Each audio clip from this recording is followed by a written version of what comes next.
Politológ Eduard Chmelár upozorňuje na najväčší geopolitický zlom od roku 1989, pričom kritizuje európskych lídrov za ich neschopnosť reagovať.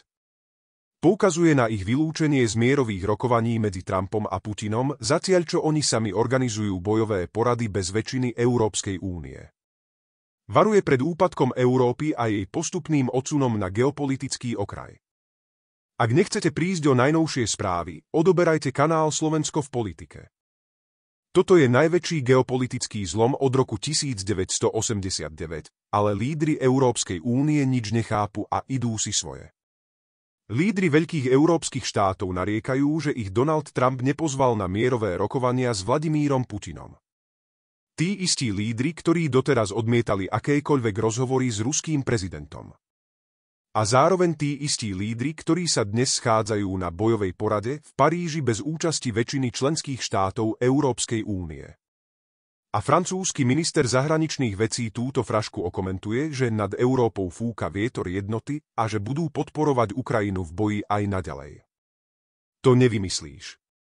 Je naozaj nepochopiteľné, že Paríž, Varšavu alebo Brusel nikto nevolá k rokovaciemu stolu o miery, keď chcú naďalej bojovať.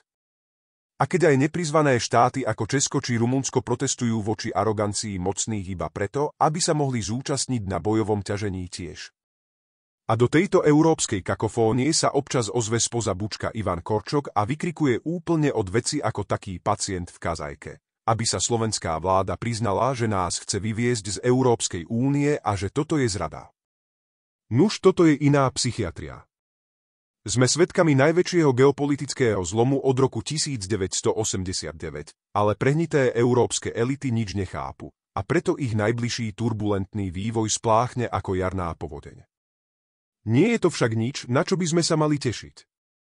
Európu čakajú kruté časy, postupný úpadok a pomalý pochod do bezvýznamnosti. V tom lepšom prípade.